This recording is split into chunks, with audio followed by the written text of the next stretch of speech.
Hello students, welcome back to Apex Institute of Commerce. I am Meena. आज मैं आपको chapter 5 का सेकंड पार्ट करा रही हूँ। इस पार्ट के अंदर हम पढ़ेंगे फॉर्म्स ऑफ मनी।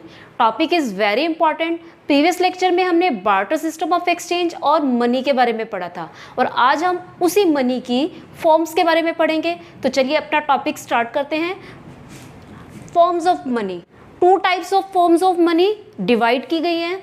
फर्स्ट आती है आपकी fiat money and fiduciary money. अब फिएट मनी क्या होती है? आप जितने भी लोग करेंसी का यूज़ कर रहे हैं, जो भी करेंसी यूज़ कर रहे हैं, 1000 रुपीज़ के नोट, 500 रुपीज़ के नोट या 2000 रुपीज़ के नोट, और साथ ही जो आप कॉइन्स यूज़ करते हैं, वो सब क्या है? फिएट मनी के एग्जाम्पल है। अब फिएट मनी क्या है? देखो, जो मनी गवर्नमेंट ने अप्रूव कर रखी है उसको हम क्या बोलते हैं? Fiat money. अगर कोई भी पर्सन जो है किसी को मनी देता है या लेता है in forms of coins and rupees, तो वो मनी जो है, मतलब उस मनी को कोई भी पर्सन लेने से मना नहीं कर सकता। क्यों नहीं कर सकता? क्योंकि उस मनी को गवर्नमेंट ने अप्रूव किया है, ऑथराइज किया है। तो money which is issued by government order, that is known as fiat money. देखिए, issued by order of authority, एक पॉइंट इसका ये होगा। Secondly, people are bound to accept legally, लोग इसको एक्सेप्ट करने के लिए मना नहीं कर सकते। They are bound to accept it. Y?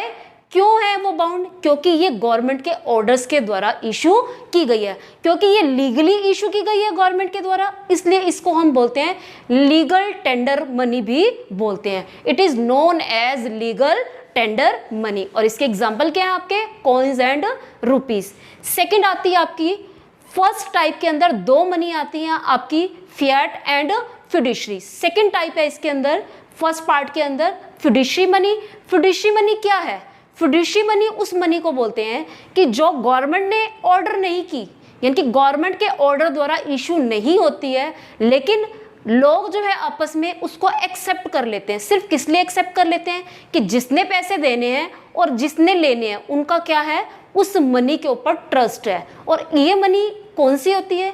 Check issue करते हैं जो हम, चेकेबल डिपॉजिट, इसी को हम डिमांड डिपॉजिट के नाम से भी बुलाते हैं। अब चेकेबल डिपॉजिट क्या है और डिमांडेबल डिपॉजिट, दोनों सेम है। डिमांडेबल डिपॉजिट, जब आप किसी को चेक से मनी इशू करते हो, आप उस चेक को बैंक में जमा करा के सेम टाइम पे निकलवा भी ले सकते हो, सेम टाइम पे निकाल सकते हो बैंक से, इसलिए इसको हम क्या बोलते हैं? Demand deposit. यानी कि जिस मनी को जब चाहिए हो तभी निकाला जा सके, उसको हम क्या बोलते हैं? Demand deposit.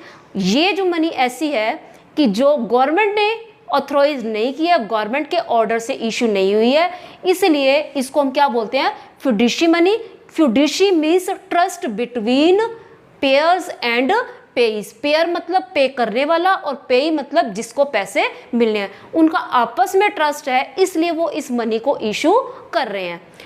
इसके एग्जाम्पल आता है आपका चेकेबल डिपॉजिट, और चेकेबल डिपॉजिट्स को ही हम क्या बोलते हैं? Demand deposits. नेक्स्ट टाइप आती है आपकी main part, full bodied and credit money. अब फुल बॉडीड और क्रेडिट मनी क्या होती है?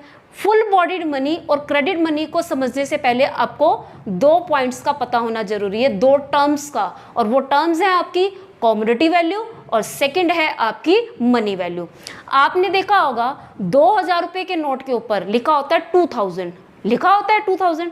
उस 2000 का मतलब क्या है? उसका मतलब ये है वो उस नोट की जो वैल्यू है वो 2000 रुपीज है।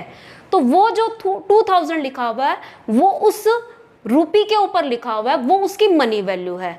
अगर आप सोचो, वो जो नोट बना हुआ है वो किस से बना हुआ है? एक कागज से बना हुआ है। अगर उस कागज को हम मार्केट में बेचने जाएं तो वो आपका एक पैसे का भी नहीं है, वो उसकी कौन सी है? यानी कि कागज जिस कमोडिटी का बना हुआ है, उस कमोडिटी की जो वैल्यू होती है उसको बोलते हैं हम कमोडिटी वैल्यू। कहने का मतलब ये हुआ, कॉइन्स और रुपीस के ऊपर जो वैल्यू राइट की होती है वो मनी वैल्यू होती है, और उसके अंदर जो कमोडिटी लगी होती है, कमोडिटी मतलब जो मटेरियल लगा हुआ है या जो मेटल लगा हुआ है, उसकी जो वैल्यू होती है उसको हम क्या बोलते हैं? Commodity value. अब आप सोचो कि जो 2000 रुपये का नोट अगर आप मार्केट में किसी को कागज रद्दी वाले को देने जाते हो, रद्दी वाले को तो वैसे दोगे भी क्यों, मीन्स अगर आप उस कॉमोडिटी को फाड़ कर, मतलब उस 2000 के नोट को फाड़ कर किसी को देते हो, आपको उससे कुछ नहीं मिलेगा।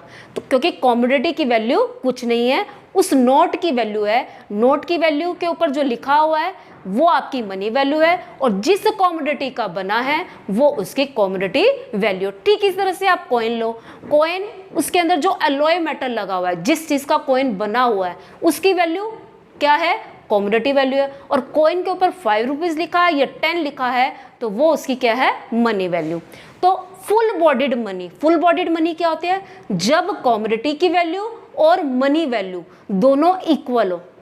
और ऐसा कब होता है, आजकल जो करेंसी हम यूज कर रहे हैं उसमें कॉमोडिटी वैल्यू और मनी वैल्यू सेम नहीं है। लेकिन ओल्डर टाइम्स में जो पहले करेंसी यूज होती थी, गोल्ड कॉइन्स यूज होते थे या सिल्वर कॉइन्स यूज होते थे, उनकी जो कॉमोडिटी वैल्यू थी, और मतलब देखो गोल्ड कॉइन है, कॉइन को मार्केट में सेल करोगे तो कितने का बिकेगा, उसकी वैल्यू के बराबर सेल होगा। तो उसमें मनी वैल्यू और गोल्ड वैल्यू क्या थी, दोनों सेम थी। तो वो जो वैल्यू, वो कौन सी करेंसी है आपकी, फुल बॉडीड मनी में आती हैं। तो ऐसी मनी जिसकी कॉमोडिटी वैल्यू और मनी वैल्यू क्या हो, इक्वल हो, उसको हम क्या बोलते हैं, फुल बॉडीड मनी बोलते हैं। और क्रेडिट मनी जिसमें, मतलब जिस मनी के अंदर मनी वैल्यू क्या हो, ज़्यादा हो और कॉमोडिटी वैल्यू कम हो, उसको हम क्या बोलते हैं, क्रेडिट मनी बोलते हो।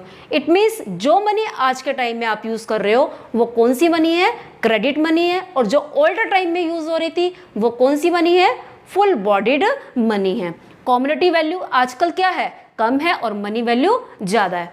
क्लियर। तो इसमें एग्जाम्पल आपके क्या आ जाएंगे, रुपीज एंड कॉइन्स। नेक्स्ट आते हैं, अब इसके बेस्ड, इस टॉपिक के बेस पर हम कुछ क्वेश्चंस करेंगे। फर्स्ट क्वेश्चन आता है difference between full bodied money and credit money. अब you can write it your own. कैसे लिखोगे आप, फुल बॉडीड मनी क्या होती है, in which money value and commodity value is equal, that is called full bodied money. और इसमें example क्या लिखोगे, gold coins and silver coins are its example. Credit money is that money in which money value is more than its credit value, and examples here are coins and rupees, that are the differences between both. Second question आता है आपका, can you imagine situation when money plays no role whatsoever? क्या आप कोई ऐसी situation imagine कर सकते हो कि जब मनी कोई रोल ही प्ले ना करे। अगर मनी कोई रोल प्ले नहीं करेगी तो क्या होगा, हम वापस कहाँ पहुँच जाएंगे, ओल्डर डेज में पहुँच जाएंगे। मीन्स हमें गुड्स के बदले में गुड्स को एक्सचेंज करना पड़ेगा, हमें सेविंग भी नहीं कर पाएंगे। अगर किसी को पैसे देने हैं, मीन्स एक प्लेस से दूसरे प्लेस पर पैसे भेजने हैं, तो वो भी करना पॉसिबल नहीं होगा। और गुड्स को हमें अपने गोडाउन्स में गुड्स की फॉर्म में स्टोर करना पड़ेगा, ना कि मनी की फॉर्म में। तो आपको ये अपनी थिंकिंग लिखनी है, इसमें आप अपने व्यूज राइट कर सकते हैं। क्वेश्चन नंबर 3 आता है आपका इसमें, why people hold coins and notes, कि लोग कॉइन्स और नोट्स क्यों रखते हैं। When it is clear, ये जबकि क्लियर है, that इंस्ट्रिक्ट वैल्यू। अब इंस्ट्रिक्ट वैल्यू क्या होती है, इंस्ट्रिक्ट वैल्यू होती है आपकी कॉमोडिटी वैल्यू को बोलते हैं, जिस चीज का कॉइन बना हुआ है या जिस चीज का नोट बना हुआ है। और हमें पता है जिस चीज का कॉइन बना है वो वैल्यू क्या है, बहुत कम है। ये जानते हुए कि उसकी इंस्ट्रिक्ट वैल्यू क्या है, बहुत कम है, यहाँ पे लिख लेना इज ऑलमोस्ट, कम मतलब इज ऑलमोस्ट नेग्लिजिबल, कि अगर आप इसको मार्केट में फाड़ कर या कॉइन को तोड़ फोड़ के देके जाओगे आपको कुछ नहीं मिलेगा। फिर भी लोग इसको एक्सेप्ट क्यों करते हैं, होल्ड क्यों करते हैं, रीजन इज क्लियर। क्योंकि देखो रीजन यही है, it is issued by government, government ने इशू किया।